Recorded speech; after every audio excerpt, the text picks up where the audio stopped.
My name is Rachel Anderson and I'm 32 years old. For the past decade, my family has treated me like the punchline to a joke only they found funny. My brother Marcus, 35, loud and perpetually convinced of his own brilliance, ran Anderson Construction Group, the mid-sized firm Dad built from nothing. Marcus took over at 27 when Dad stepped back, and he never let anyone forget it. I studied civil engineering at Georgia Tech, graduated summa cum laude. Got my MBA from Wharton. Started working in construction management software development because I saw how inefficient most companies operated. But to my family I was just Rachel. The sister who played with computers. The one who didn't understand real work. Dad's retirement party was held at the Pine Ridge Country Club on a Saturday evening in March. 200 guests. Open bar. A slideshow of Dad's 40 years building Anderson Construction from a one-truck operation to a regional player doing $18 million annually. Marcus had organized everything naturally. He stood near the bar in his custom suit, holding court with subcontractors and suppliers. I arrived alone wearing a simple navy dress. I'd driven myself in my Honda Accord, the same car I'd had since college. Marcus spotted me immediately. Rachel. He waved me over to his circle. Everyone, this is my little sister. She works in tech. He said tech, the way you'd say finger painting. His head contractor, Jim Reeves, extended his hand. Nice to meet you. What do you do in tech? Software development, I said simply. She makes apps or something, Marcus interrupted, laughing. Honestly, we're not really sure. Are you still with that startup? Something like that, I replied. I'd learned years ago that correcting him was pointless. Let him think what he wanted. Let them all think what they wanted. What Marcus didn't know, what none of them knew, was that I was the founder and CEO of Buildstream Technologies. We'd launched 6 years ago with $2 million in seed funding. Our platform revolutionized how construction projects were managed. Real-time collaboration, automated compliance checking, supply chain integration, AI-powered scheduling. We'd grown to 180 employees. Our annual recurring revenue hit $47 million last year. We served 340 construction firms across North America, including Anderson Construction Group. They'd been using Buildstream for 3 years. Marcus signed the contract himself, never bothering to read who actually owned the company. Our sales team knew not to mention my connection. I'd watched from my dashboard as his company used our software to manage their entire operation. Every project, every timeline, every contract. I'd kept my success quiet for good reasons. I wanted to build something real without family drama. I wanted to prove to myself that I could succeed based on merit, not connections. And frankly, I wanted to see who my family really was when they thought I had nothing. They'd shown me repeatedly. 2 Christmases ago, Marcus announced at dinner that he was concerned about my finances. You're 30, he'd said loud enough for everyone to hear. Still renting. Still driving that beater. Maybe it's time to get serious about your career. Mom had nodded sympathetically. Honey, Marcus could probably find you an administrative position at the company. Answer phones, maybe handle some filing. I'm fine, I'd said quietly.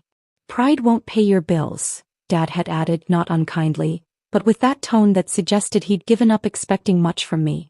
Last Thanksgiving, Marcus brought his new girlfriend, Vanessa. She worked in his marketing department. At dinner, she'd asked what I did. Rachel's in computers, Mom had explained before I could answer. It's very nice, but not quite as established as Marcus's position. Marcus had grinned. She's basically an employee somewhere. Won't tell us where. Probably embarrassed, it's nothing impressive. I just smiled and asked someone to pass the potatoes. The truth was, I had a penthouse condo in Buckhead worth $1.8 million paid in full. I drove the Honda because I didn't care about cars. I dressed simply because I spent my days in hoodies at the office, and comfort mattered more than impressing people at family functions. I'd been featured in Forbes 30 Under 30 3 years ago. TechCrunch called Buildstream the platform transforming construction technology. We just closed a Series C funding round valuing the company at $340 million. But I let Marcus think I was struggling. I let Dad think I'd never amounted to much. I let Mom worry about my non-existent financial problems. As I was watching, documenting. At the retirement party, I made my way to Dad's table. He hugged me warmly. Whatever his other faults, Dad had never been cruel, just dismissive. He genuinely believed Marcus was the successful one. "Thanks for coming, sweetheart," he said. "I know you're busy with whatever you're working on." "Wouldn't miss it, Dad." Marcus clinked his glass for attention. Time for speeches. He launched into a 20-minute tribute to Dad, name-dropping their biggest projects, casually mentioning the $18 million revenue multiple times, positioning himself as the heir to a legacy. Then he pivoted. "But you know, Dad, you taught me that success isn't just about money. It's about understanding the business. Really understanding it." He looked directly at me. "Some people think they can just play CEO because they work with computers. But construction? That's real work. That's blueprints and concrete and steel. That's knowing what a load-bearing wall actually means." Polite laughter rippled through the room. "I mean, my sister here probably thinks she could run a construction company because she uses email." More laughter. "Rachel, honey, could you even read a blueprint?" All eyes turned to me. I smiled. "Probably not, Marcus." "Exactly." He raised his glass. "To Dad, who taught me the difference between real business and playing pretend." Everyone cheered. I sipped my water. What Marcus didn't know was that I had 17 certifications in construction management, including LEED AP and PMP. I'd personally reviewed over 4,000 blueprints in the development of our software. Our AI could spot code violations that veteran inspectors missed. But sure, I couldn't read a blueprint. After dinner, I stepped outside to the terrace for air. I pulled out my phone and opened the Buildstream admin dashboard. Anderson Construction Group's account glowed on my screen. Active projects, 14. Total contract value, $12.4 million. All managed through our platform. Marcus had no idea that every project milestone, every supplier order, every inspection schedule ran through software I'd built. I'd been patient for years. Waiting for the right moment. This was it. I returned inside and found Marcus surrounded by his contractor friends near the bar. Jim Reeves was there along with Tom Harding from Harding Electrical and Steve Chin from Chin and Associates Plumbing. These weren't just friends. They were Marcus's critical subcontractors. The relationships that kept Anderson Construction competitive. "Rachel." Marcus called out, already 3 drinks in. "Come here. We're talking about real business. The contractors want to know what you actually do." I approached calmly. "So really, what's your job?" Tom asked, not unkindly. "Just curious." "I develop software for construction companies," I said simply. "Like what?" Steve asked. "Project management. Scheduling. Compliance tracking." Marcus laughed. "She pretends to be a CEO. Probably has a fancy title at some startup that'll fold in 6 months. Rachel, you can't even read blueprints." "You've mentioned that," I said quietly. "Because it's important." Marcus was getting animated. "You can't understand construction from a computer screen. You need dirt under your fingernails. You need to know the smell of fresh concrete. You need to understand what these guys do." He gestured to his contractors. Jim looked slightly uncomfortable. "I'm sure Rachel's work is valuable, Marcus." "Valuable? Cute. It's nice she has a hobby. But let's be honest." Marcus turned to me directly. "You're playing CEO. You're playing businesswoman. Meanwhile, I'm running an actual company. 18 million in revenue. 14 active projects. Real contracts. Real buildings going up." "That's impressive, Marcus," I said evenly. "Damn right it is. And you know what? I did it without pretending. I did it by actually knowing the industry. Not by playing with apps." Tom shifted awkwardly. "Marcus, maybe we should." "No, she needs to hear this." Marcus was on a roll now, fueled by whiskey and an audience. "Rachel, I love you, you're my sister. But you need to stop pretending you're something you're not. Get a real job. Maybe I could bring you on at Anderson. Answer phones. Learn the business from the ground up. But this CEO fantasy? It's embarrassing." The circle had gone quiet. I pulled out my phone. "What are you doing?" Marcus asked. "Texting your imaginary board of directors?" I didn't answer. I opened my email and typed quickly. To dev-team@buildstream.com subject. Immediate contract termination. Terminate all service agreements with Anderson Construction Group effective immediately. Disable access. Full data export per contract terms. No exceptions. Rachel. I hit send. You know what your problem is, Rachel? Marcus continued. You've always thought you were smarter than everyone else. College didn't teach you humility. That fancy MBA didn't teach you how the real world works.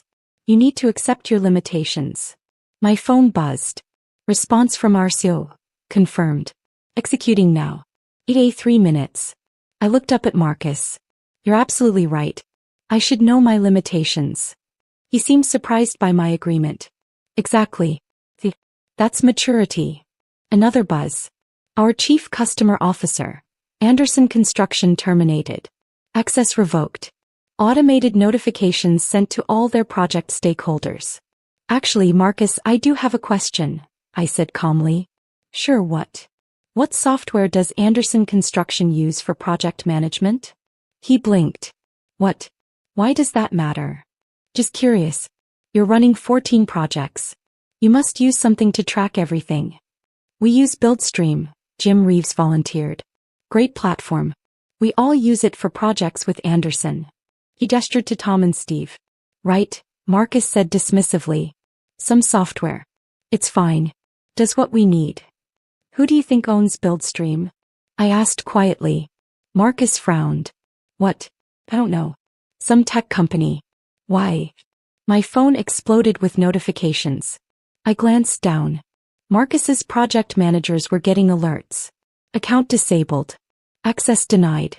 Emergency notifications hitting every stakeholder on every project. Marcus's phone buzzed. Then again. Then it started ringing. Hang on. He pulled it out, frowning at the screen. What the hell? His face changed as he read something. Then he looked up at me confused. There's some error with BuildStream. System's down or something. Tom's phone buzzed. Then Steve's. Then Jim's. I'm getting alerts too, Jim said, checking his screen. Says Anderson Construction's account has been terminated? That's ridiculous, Marcus said. He tried opening the BuildStream app on his phone. Access denied flashed on the screen. What the hell is going on? All three contractors were now staring at their phones, reading notifications about projects they had with Anderson Construction. Marcus was frantically trying to log in. This is insane. We have 14 active projects on this platform. This has to be a glitch. It's not a glitch, I said quietly. Everyone looked at me. What? Marcus said. It's not a glitch. I terminated your account. Marcus laughed nervously. What are you talking about? You can't terminate our account. You don't work for... He stopped. His face changed as the pieces started connecting. Wait. BuildStream Technologies, I said calmly. Headquarters in Atlanta. 180 employees. We serve 340 construction firms. Annual recurring revenue of $47 million. Series C valuation of $340 million. The blood was draining from Marcus's face. I founded it 6 years ago. I'm the CEO. The actual CEO. Not playing. Not pretending. That's impossible, Marcus whispered. I pulled up the BuildStream website on my phone and turned it to him. There was my official headshot on the About Us page. Rachel Anderson, founder and CEO. You've been using my software for 3 years, Marcus. Every project you're running right now, it's managed on my platform. Your scheduling, your compliance tracking, your subcontractor coordination, all of it runs through BuildStream. Tom was staring at his phone, clearly pulling up the same website. Holy shit. She's telling the truth. Marcus grabbed my phone, zooming in on the website. His hand was shaking. You just stood here, I continued, my voice steady, in front of your most important subcontractors and told me I can't read blueprints. That I'm playing CEO. That I'm embarrassing. That I need to accept my limitations. Rachel, he started. So I accepted them. I accepted that I don't need clients who disrespect me. I terminated your contract. All your project data has been exported per the service agreement. You'll receive it within 24 hours. But your access is revoked. Effective immediately. Jim was scrolling rapidly through his phone. Marcus, all our shared projects. I can't access anything. We have 14 active projects. Marcus's voice cracked. We have inspections scheduled. We have supplier orders. We have everything in that system. You should have thought of that, I said quietly. before you humiliated me in front of these gentlemen. Steve was backing away slowly, phone to his ear. I need to call my office. We have 3 projects with Anderson that are coordinated through BuildStream. Tom was doing the same. Same here. If we can't access the schedules. Marcus turned to them desperately. Guys, wait. This is a misunderstanding. Is it? Jim looked at Marcus, then at me. Did you really not know your sister owns the company? No, I didn't, Rachel, you never said. You never asked, I replied. You've spent 10 years telling me I'm not successful enough to warrant your attention. I'm just the sister who plays with computers. Why would I waste my breath explaining my actual business to someone who's already decided I'm a failure? Marcus's project manager was calling him.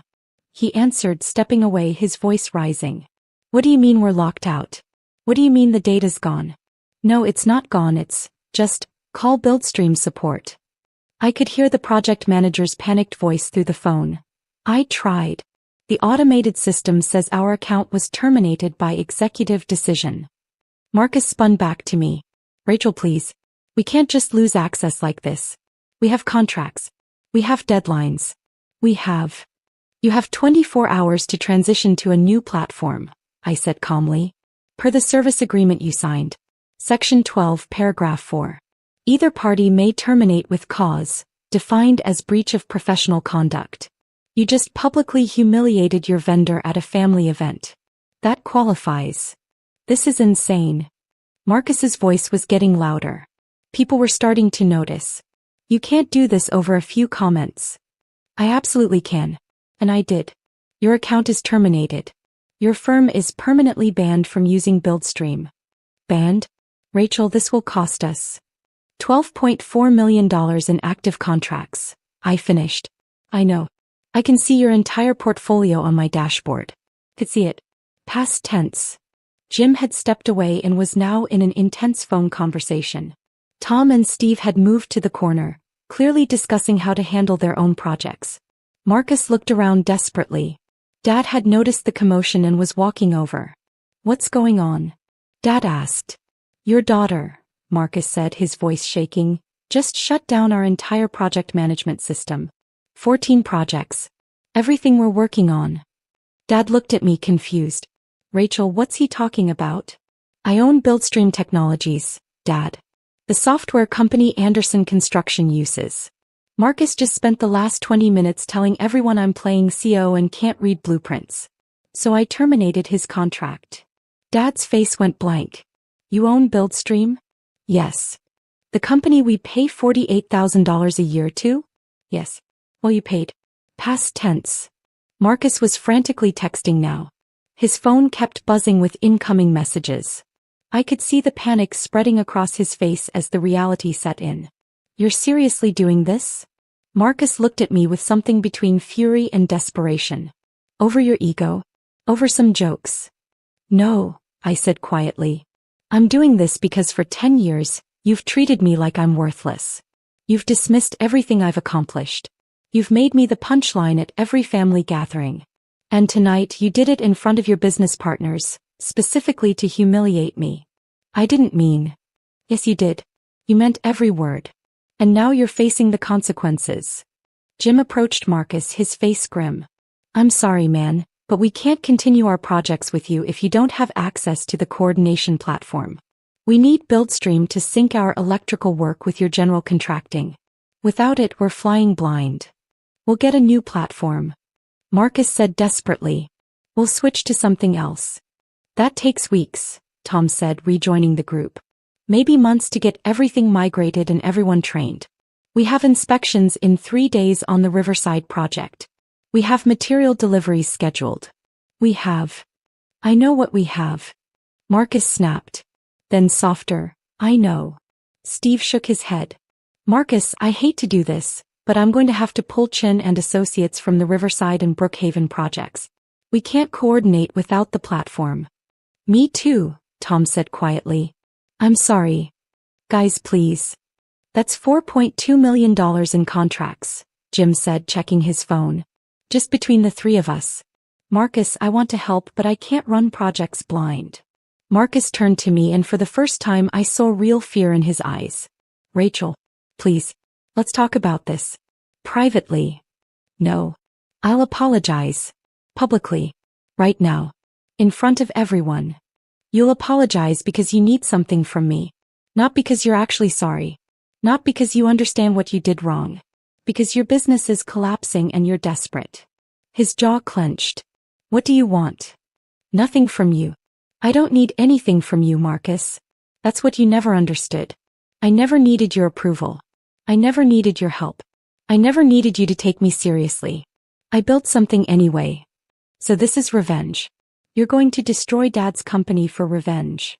I'm not destroying anything. I'm simply choosing not to do business with someone who publicly disrespects me. That's called having standards. Dad had been silent, processing. Now he spoke. Rachel, how long have you owned this company? 6 years. And we've been using it for 3? Yes. Why didn't you tell us? I looked at Dad. Would you have believed me? If I told you 3 years ago that I owned a $47 million software company, would you have believed me? Or would you have thought I was exaggerating? Playing pretend? Being delusional? Dad didn't answer. Exactly, I said. I stayed quiet because I wanted to see who you all really were when you thought I had nothing. And you showed me. Repeatedly. Marcus's phone rang again. He answered, listened, his face going pale. Yes. Yes, I understand. No, I don't know when. Okay. He hung up.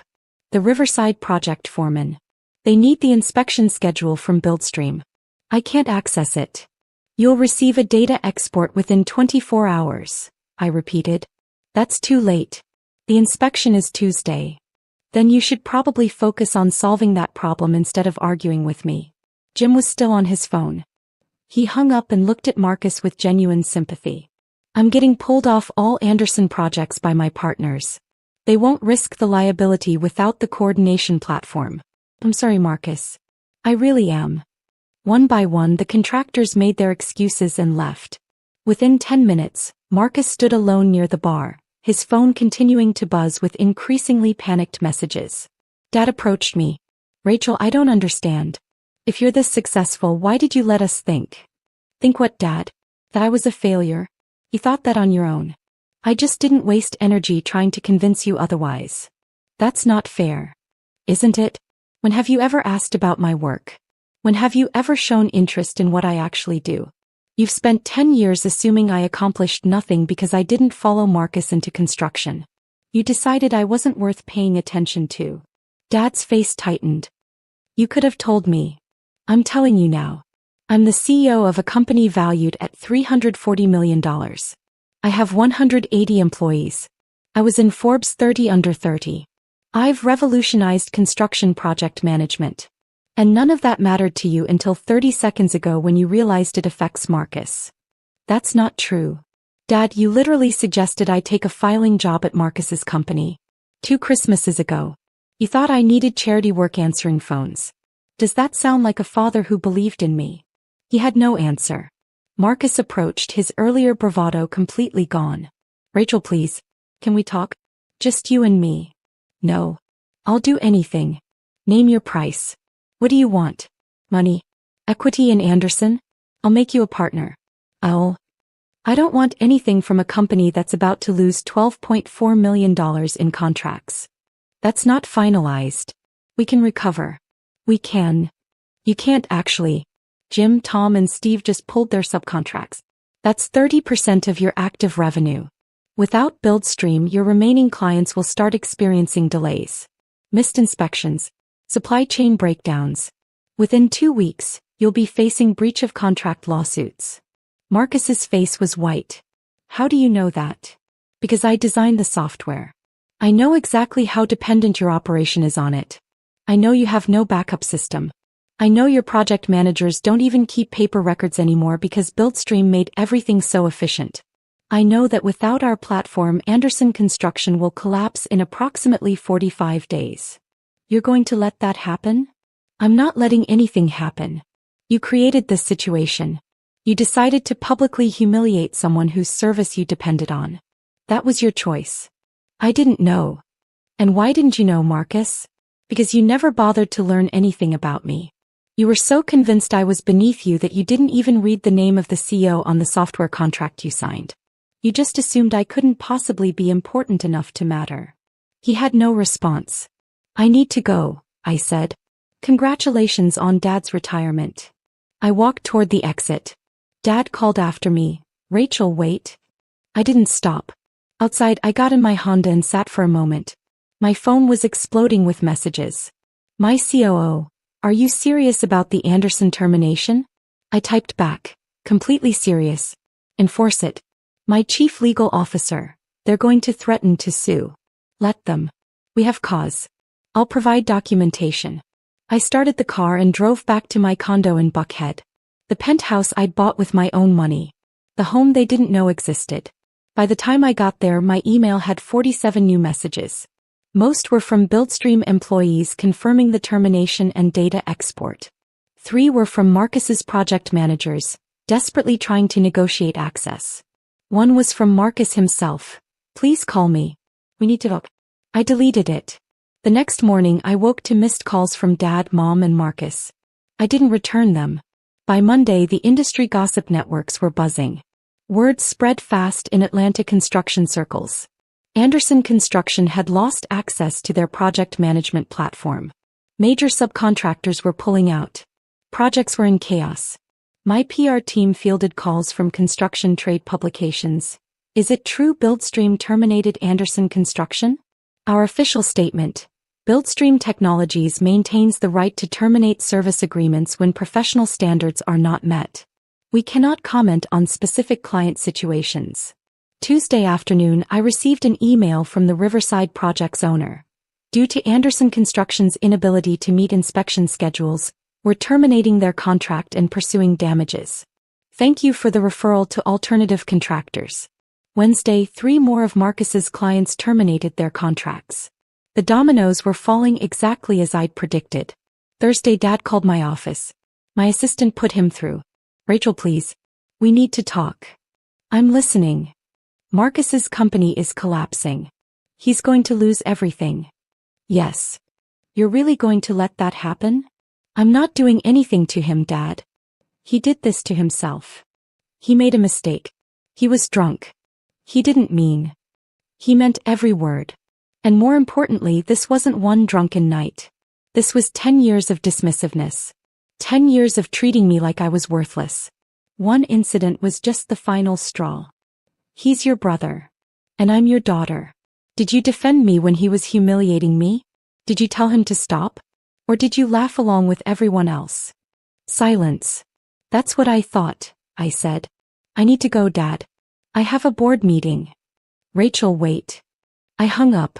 By the following Monday, 10 days after the retirement party, Anderson Construction had lost 9 of their 14 active projects. The remaining 5 were in danger of collapse due to coordination failures. Marcus's company was hemorrhaging money. Subcontractors were filing liens. Clients were threatening lawsuits. I received one final email from Marcus. Rachel, you win. Anderson Construction is filing for bankruptcy. I'm losing everything. Dad's legacy is destroyed. Are you happy now? I hope you enjoy your revenge. Marcus. I stared at the email for a long time. Then I typed. Marcus, this was never about winning or revenge.